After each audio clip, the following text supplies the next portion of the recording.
We're not even 3 minutes into recording and my cheeks hurt from smiling.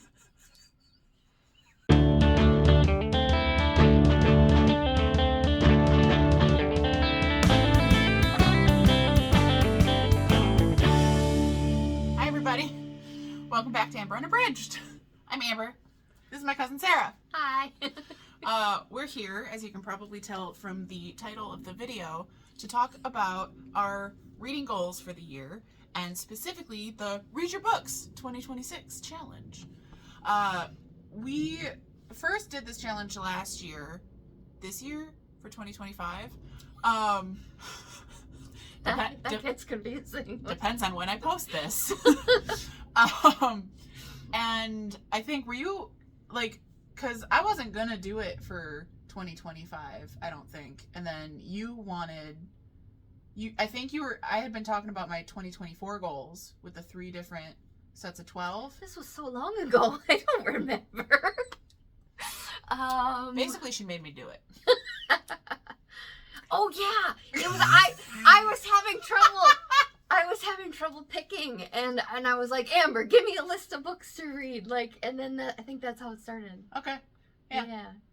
So we came up with the prompts for 2025, and I had been doing something similar in 2024, which I won't go into. I might have posted about it. I failed. I didn't fail, actually. Doesn't matter. You failed the challenge, or you? I failed about posting about it. Oh, okay. For 2024, I read my 36 books. That was a lot, by the way, for physical books that I own. So for 2025, we decided to do a total of 24 prompts, and that's what we're doing for 2026 also. Yeah. Now, if you've been around this channel, or if you found it through the Drunken Library channel, if you also used to watch Spinebreaker's channel, then you'll know that there's also the Book Riot Read Harder challenge and the If You Got It, Read It challenge, which Sue and Megan used to do. And this is very heavily inspired by those concepts. So the whole prompt, what we're doing here, this challenge, is to encourage us to read the books that we physically own. Now, if you have a large TBR of books that you own, whether it's physical books, ebooks, audiobooks, or if you want to do a combination of the 3, whatever's going to help you get through your TBR of things that you paid money for or acquired or whatever, and you just keep grabbing other things or buying new stuff, this challenge is for you. and to all of us. It made me think of Hadestown. Still haven't seen it. So we're going to go through the list of prompts. We're going to do our TBR. Really the only rule, so we have these list of prompts to sort of gamify it, help you find stuff, help you think about it. I find that I am more likely to pick up a book if I'm thinking about books. If I've been watching a bunch of TV or doing crafty things or going for walks, those are the things I'm going to keep on doing. If I've been texting one person all the time, that's why I keep texting. Objects that stay in motion. I forgot how it goes. Objects in motion stay in motion? Yes! Physics! I think about that all the time. Science rules. So the only actual rule is, if it works for you, then it works. Read the books you own. It's more like guidelines than actual rules. If you can twist this to make it make sense for you, then it counts. So happy reading. I've got a couple reading goals for the year. One of them is this challenge, which I can hold up my book, my little reading journal, but I lost my page. It's fine. Well, my goal was simply just the challenge. Yeah. So that's one of mine. My other main reading goal for this year, for 2026, is to physically read my books. I've gotten into the habit of listening to audiobooks more than physically reading, and I love audiobooks, but I do enjoy physically reading books. I've just really gotten out of the habit of doing that. So I'm setting myself a goal of reading 150 pages a week from any physical book, and I'm trying to do at least 10 of those 150 pages every day. Obviously, I have to do more than 10 pages at least one of the days in order to get to 150 a week. But I'm hoping that combination will help me build up the habit of physically reading again. So that's what I'm hoping to do. These are my goals. Yeah. All right. So the purpose of the whole point of the prompts is to make it fun. So just have a good time with it. But we're gonna go over them, talk about the books we picked for it, and then maybe we'll read those ones, and maybe we'll switch it up. And nobody cares that much because we just want to read a bunch of our books. So first prompt is to read a book with a color in the title or with a cover of primarily one color. So what did you pick for this one? The Color of Law. Because it's a... It says the word color. Yeah. Which is, again, not what I envisioned when I chose that prompt specifically.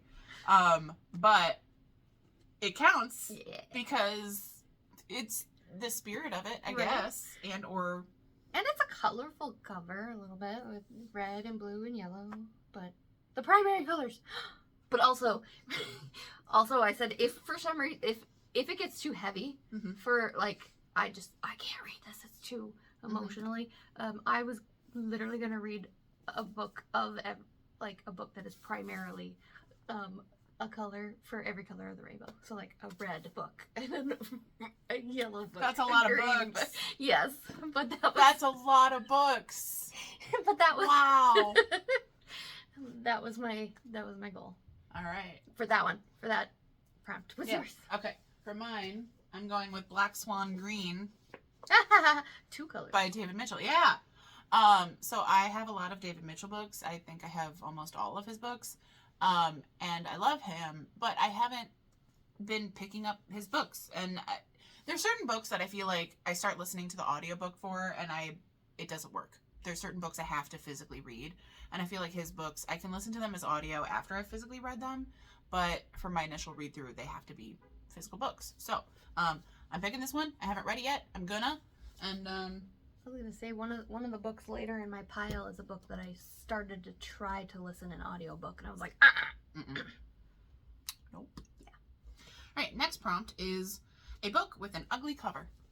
So I had 3 choices. The first I have Salt: A World History. Just, it's just whatever. Frostbite. How refrigeration changed our food, our planet, and ourselves. Oh. Because I'm really into these kinds of things. Yeah, me too. Like, and with the Salt book too, yeah. Like, just kind of little micro histories. I'm finding the audiobook for that one. Which one, Salt or Frostbite? I've already been interested in Salt. This is the first time I've heard about Frostbite. Yeah. What was it? And then Anastasia, sorry. I saw like sheen on the book and I was like, nobody can see it. From the Royal Diaries. Got interested in this series in like middle school, and I just, mostly because of the covers. Yeah. That's what drew me to it. Except this one. Except I hate this cover. I think it's so just blah compared to some of the other ones. Like Marie Antoinette's gorgeous and Elizabeth's gorgeous, but like Anastasia's just bleh. So. And if you if you read more than one, you could count one of them as the for the food on the cover. Shh, you're going to no. Spoilers. Oh, I should answer mine. Spoilers before I read the next one. Yeah. So I picked, obviously there's different editions, but I picked the On the Origin of Species by Charles Darwin. I don't care for this cover. That's what that book is. I don't care for this cover. It's, I guess, interesting, but it weirds me out. So you know what? It kind of reminds me of the not Venus de Milo, but the Da Vinci drawing. Yeah. Where she's coming out of the shell. Oh, that's not the one I thought it was. Oh no, the one where it's Aphrodite's like birth. That one. Yeah. I don't know who does that one. Yeah, I know. Neither do I. But yeah, I've been wanting to read that forever anyway. So good excuse to get to it. You've talked about it a couple times. That's why I was like, oh. A book of fiction that isn't a novel. This one is open to some pretty loose interpretation. This is the one that I've been hiding from you. Oh, jeez. Because you're just going to hate it, and I love it. Okay. Letters from the inside. This bitch. She was like, you gotta read this book. You gotta read this book. And so I did. And I was like, I got so invested. It's a great book. And then it's real dark. I love it. It's so good. But it's written like letters back and forth because it's literally about pen pals. And it's so, yeah. It's so good. Yeah. Oh, that feels so good to finally. I've been holding on to that for days. Like, this bitch. Anyway, so I picked Elemental P. By Mark Dunn. Never paid attention to the author before. oh shit, I haven't said any author. I don't know if I did. I did. This one's interesting. Apparently, it's in a world. There's letters written in this, so it's epistolary also. But there's also, I think, signs in the city it takes place in, and in this, apparently, like, letters of the alphabet keep disappearing or becoming illegal or stop existing in the world somehow. And so then the letters become increasingly more creative or whatever. I don't know. It sounded intriguing when I first heard about it, and I've been wanting to read it for many years now, so finally getting to it. So yeah, next one is A Book You Were Given. From Below. Darcy Coates? That's how? Yeah. Yes. This is, I don't know if you remember, we were at Barnes & Noble. I had put myself on a book buying ban. We were on our way out to the checkout for you, and it was sitting on the table, and I just was like, and I picked it up, and I was like, oh my god, that actually looks so freaking good. I was like, but I can't get it because I put myself on a book buying ban. I promised I wouldn't, and then you bought it for me. And I did read it already, but You've been wanting I want to reread it. It's so good. Sometimes it'd be like that. Yes. Because again, it doesn't have to be books that you've not read yet. It can be rereads. It can be anything. And we chose physical books, but you can do ebooks or audiobooks or, you know, whatever floats your boat. For me, a book I was given. Water floats it. Huh? Water floats the boat. This bitch. It's gonna be the title of the video at this point. I love you. So a book I was given. Wait, what was it? Yeah, a book you were given. And this could be like as a gift. Somebody bought it for you. Someone gave it to you as a Christmas or birthday present, or any other holiday exchange. Or they could be like, hey, I don't want this anymore. Do you want it? Or you could find it in a little free library, or anything. I was thinking about a gift a book I gave myself. And if that's all you got, that counts too. So I'm going to go with You Have to Make Your Own Fun Around Here by Frances Mackin. This was given to me... That glare is hitting the letters all interestingly. Right. This was given to me by my friend Sam. If you've been around YouTube and have gone to check out my other channel, she's my co-host for The Drunken Library. She heard about this. It's Irish and small town, and it reminded her of Maeve Binchy, whom I love, and she got it for me. So yeah, there's yeah, you can't see them, but there's a whole cube full of Maeve Binchy here. So yeah, I'm gonna do that one. What I've never heard of. But like... You've never heard of Maeve Binchy? No. Have you ever seen the movie Circle of Friends? No. Oh, well, it's based off her book, so. Okay. Oh, What food! you were given, yeah. A book with food or drink on the cover. Who Cooked the Last Supper? By Women's History of the World by Rosalind Miles. Sounds fascinating. Yes. I started reading this, I want to say, last month. So, I am partially into it. It is a heavier read for myself. So, but... Well, you know, sexism is heavy, yeah. So. Fuck the patriarchy. Break the glass ceiling. Yeah. I'm trying to, like, hold my books and, like, my journal at the same time. So I picked Bread Boy by Toni Macaulay. And this is a memoir. Teenage kicks and Tatty Bread? What Paperboy Did Next. Oh, this is a sequel. Well, I missed the first book in his memoirs. But that's fine, because I think he didn't have that one. Anyway, I met him at Milwaukee Irish Fest in 2022. He was in the book tent, and so he signed it to me. And so I'm excited. I got 3 of his books because he was really nice, and I was apparently looking to spend money that year. So yeah, I'm excited to get to that. The next book is a sequel. Project Hail Mary. What's his name? Andy Weir. Andy Weir.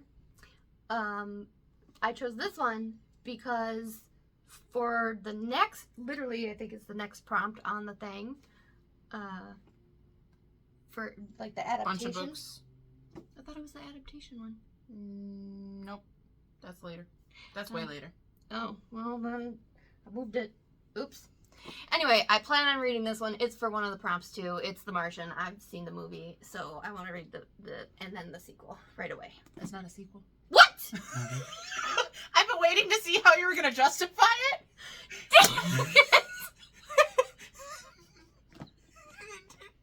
It's really fucking good though. This whole time. Because if it is a sequel, it'd be really confusing. Because it has nothing to do with the first one. Really? Nothing? The first one, I say. Like, it is a sequel. It's not. Okay. They're both set in space. Well, actually, no. The Martian's set on Mars. My Mars is in space. I guess. So's Earth. True. Everything is set in space. Well, I'll have to think of something else, I guess.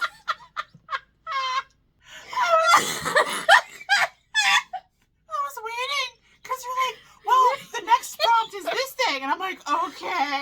And you know what? If in your heart it's a sequel, then sure, that counts. Oops.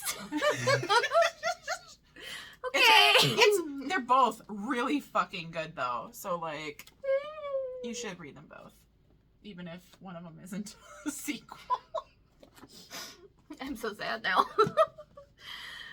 I'm entertained. This must be you getting back at me for letters from the inside. Finally, my revenge is complete, and you did all the work. Okay, so my sequel, it has book 2 on the cover. Shut up! Is The Seeing Stone, which is part of the Spiderwick Chronicles by Tony Ditterlizzi and Holly Black. I read the first book this year when we were hanging out at a coffee shop, and it was great. And I've got the 5 books in the series plus like a bonus extra little guy. So I'm gonna read that one because I've got a lot of really long books on my TBR for this year. So realistically, I'm gonna end up changing my mind. But that's fine because I'll still pick other books that I own. I have quite a few, including all the ones behind us in the video. So the next one is got a bunch of books, a bunch of unread books by one author. Read one of those. And if you don't have a bunch of unread books by one author, pick something from your most owned genre. Oh, maybe that's why it was.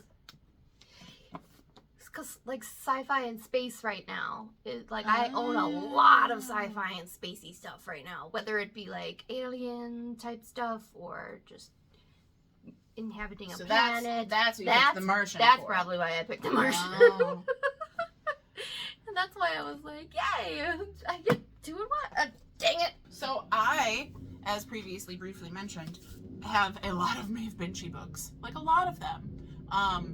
Really a lot of them. And so I want to read another one, finally. That's the goal. So I picked Tara Road by Maeve Binchy. We're going to get there. The 8th prompt is to read a book that's been on your TBR the longest. Oh. Now, I don't know how to say this title, really. oh, well. You were saying something? I was going to say, it doesn't have to be the actual book you've had the longest or that you've been wanting to read the longest. Just pick a book you've been wanting to read for a long time. Unless you actually know which one you've had the longest and you want to knock it out. That's fine. And the one that I think I've had the longest is The Two Princesses of... It's Bamarre. Bamare? Bamare? I don't know. Bamare? By Gail Carson Levine, who I think wrote Ella Enchanted, I think it says on here. Yes. Oh. Yeah, back in middle school, I put this on my TBR list and I never read it. So, Relatable. I'm gonna finally do it. Okay, the next one is a self-help book. Wait, you didn't Wait, do I yours. didn't answer mine. Yeah. Day of the Triffids by John Wyndham. I keep wanting to read it. I think I started to read it at one point, or I was intending to. Anyway, I've wanted to read this forever, and I'm gonna. So, yeah. The next one is a self-help book or a book with flowers or plants on the cover, because somebody's gonna grow. So. Yes. I play the Let Them Theory. By Mel Robbins? Mel Robbins. That sounds intriguing. Yes. Apparently it's been super popular. You gotta see what it's about. Yeah. I picked The Fairy Reel, Tales from the Twilight Realm, which is a collection of fantasy stories edited by Ellen Datlow and Terry Windling. Because it has a pretty It's got a tree on it, tree. and it's cool. So, I don't think I have any self-help. I'm quite sure that I don't own any self-help. I've read a couple self-help books, mostly like organizing shit, but they haven't stuck. Anyway. So anyway, that one's got a tree on it. So, the next book is the longest book you own. So this one I have two options Holy for. shit. Yep. I can't judge. Priory of the Orange Tree and From Peoples into Nations, History of Eastern Europe, because it'll depend on what I'm in the mood Vibes. for. Yeah, vibes. So, It's all about the vibes. fantasy or history. I need both hands for this one. That's what she said. Yep. Okay. If you've ever been on my channel at all, ever, you've heard me talk about the Tale of Genji. And this year it's going to happen. I'm not trying to post about it. I'm not trying to organize anything. I'm going to read the damn book. And I'm going to be able to say that I've read an unabridged copy of this damn book. I've read an abridged copy. I was going to say, how much bigger is that one? It's at least double. Oh. Oh, wow. They really At abridged least. it. Yeah, well, I think the other one was thicker because it was thicker paper, but it was probably only like 300 pages. This is like 1,600. 1,200. Wow, those are bigger than my books. And the font is tiny. Yeah. I'm reading this damn book. It's going to happen. It's going to happen.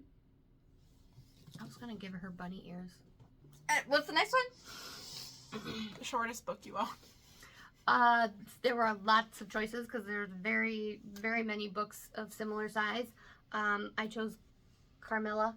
Oh, that's the one that people said Dracula was based off of. Yeah, predates Dracula. Mm-hmm. By, yes, I don't know how far by, Mm-hmm. but yeah, that's why I chose it.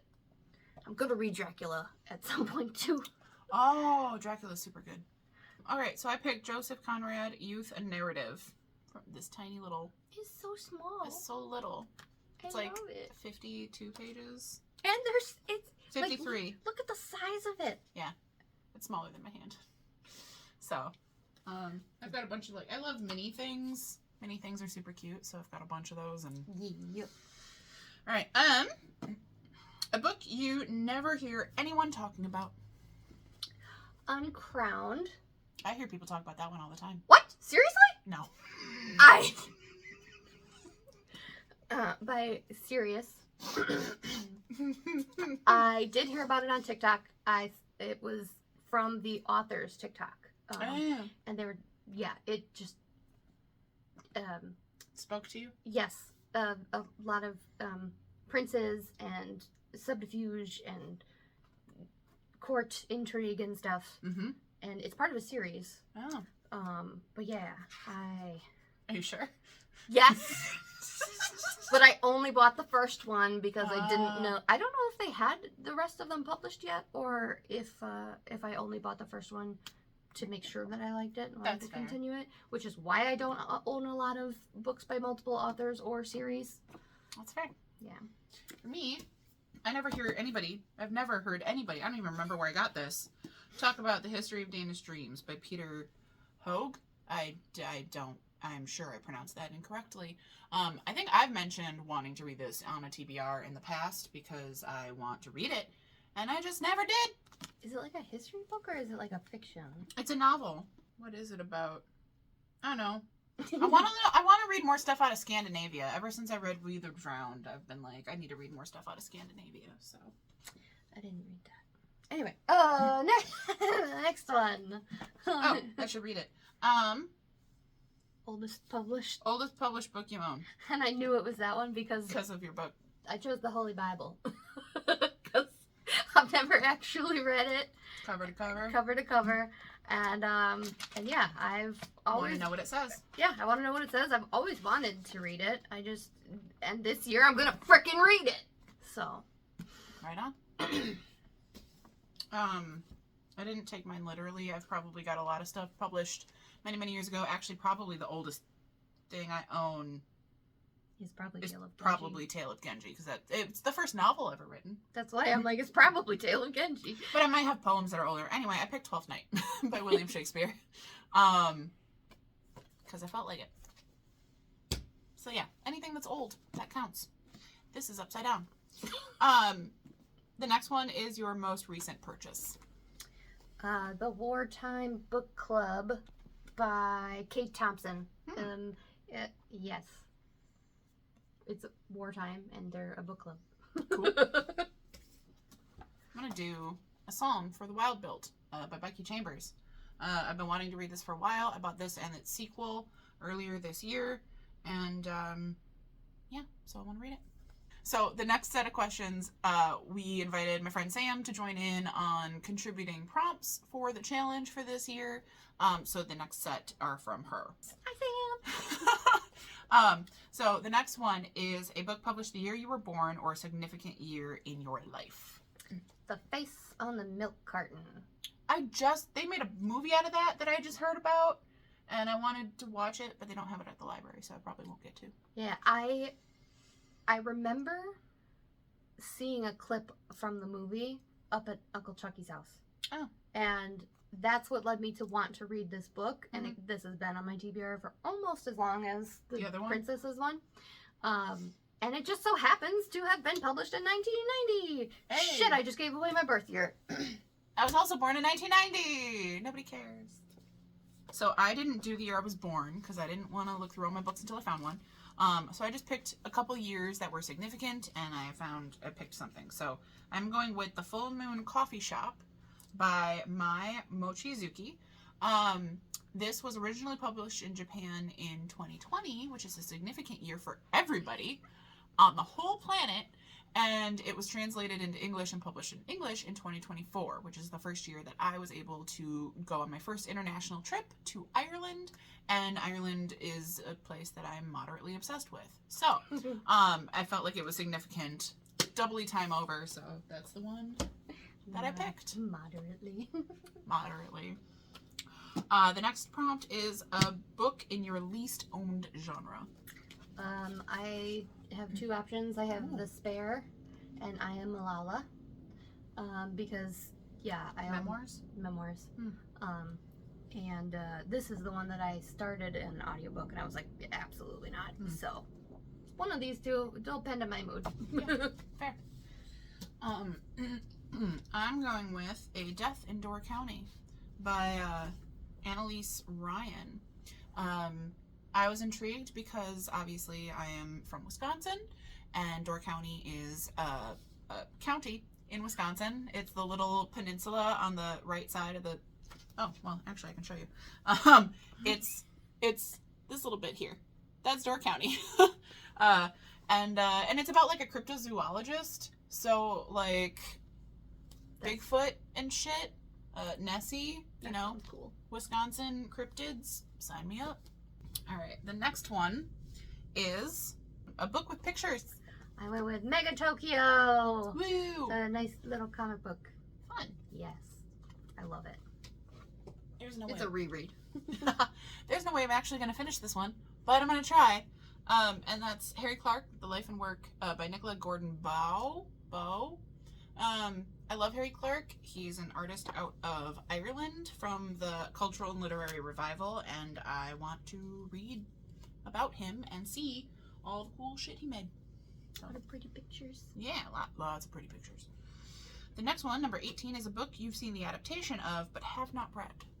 Oh my god. A Princess of Mars. By Edgar Rice Burroughs. They did I don't even remember what the movie was called. John Carter, I think it was the name of it. It's based off that one? Yes.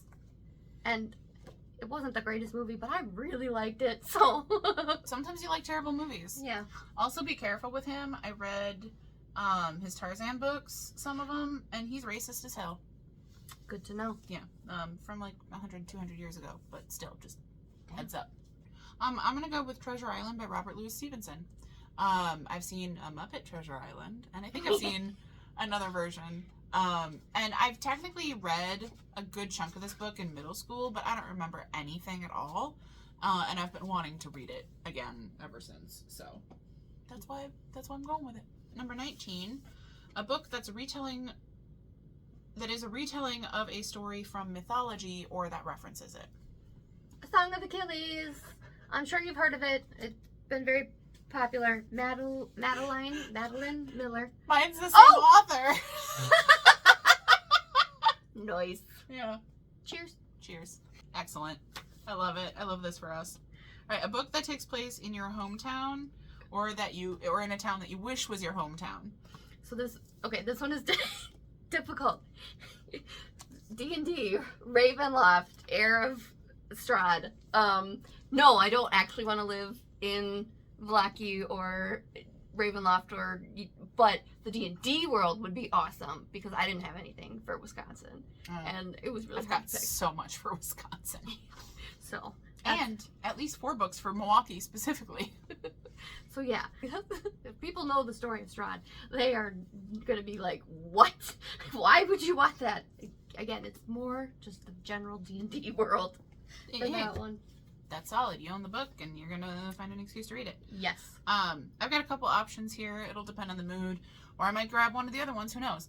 But I've got Images of America, one of these books. And this is Irish Milwaukee by Martin Hintz. I've had this forever. I'm interested in reading it. And then I've also got this book, Milwaukee Noir, which is a collection of noir short stories set in Milwaukee by a number of authors and edited by Tim Hennessy. And I don't actually care for noir stories that much, but I was so intrigued. And it's got the Hone Bridge right on the cover. I mean, come on. Oh, it looks like the other one has City Hall. All right, the next one is a book with a very young or very old protagonist. Ballad of Songbirds and Snakes. Yeah. Because I finished the Hunger Games trilogy this 2025. Mm-hmm. Finally read the whole thing. So I figured I would read this one. And as a reminder, they're freaking kids, that are being put through this. They are kids. So I just went ahead and grabbed book 3 in Spiderwick Chronicles. Again, it has it right on the cover. It's middle grade. It's a kid's book. They're children. The next one is to read a book with a very young... Nope, that's the same one. What the hell was I going to do? Oh. So the next 2 prompts are to read any book you own. Wild cards for whatever. The 24th prompt is to have someone pick a book on your shelves for you to read. I also didn't pick one for Okay, that. that's fair. Technically, you'll be picking that for me, right? Sure. Yeah, I'm down. And I have Crown Jewel by Sherwood Smith. She bought this for me ages ago, and she wants me to read it, and I keep not getting to it because I keep not getting to a lot of books. And as I was picking books for this challenge, there was some other prompt, and she grabbed it for that, and I was like, sure, why not? But then I ended up swapping them around. So that's the list. Such a good book. Anyway, hopefully I'll get to it this year finally. That's the list of the prompts for the Read Your Books 2026 challenge. I did go ahead and create a challenge for it on the Storygraph, which is better than Goodreads. And I'll include a link down below, and you can join the challenge if you want. You can add books or get ideas for certain things that are actually sequels of books. You're never gonna let that go, are you? No. Like the birthday cake. Well, you stole my first birthday cake I was ever going to have in my whole life, and that's rude. That is the list. Those are the prompts. Feel free to like, comment, subscribe, and let us know what your reading goals are for 2026. Comment down below. If you do decide to participate in this challenge specifically, just have fun with it. Don't stress yourself out. So, thanks for watching, and thank you for coming to be on my channel. Thanks for having me. Have a great day.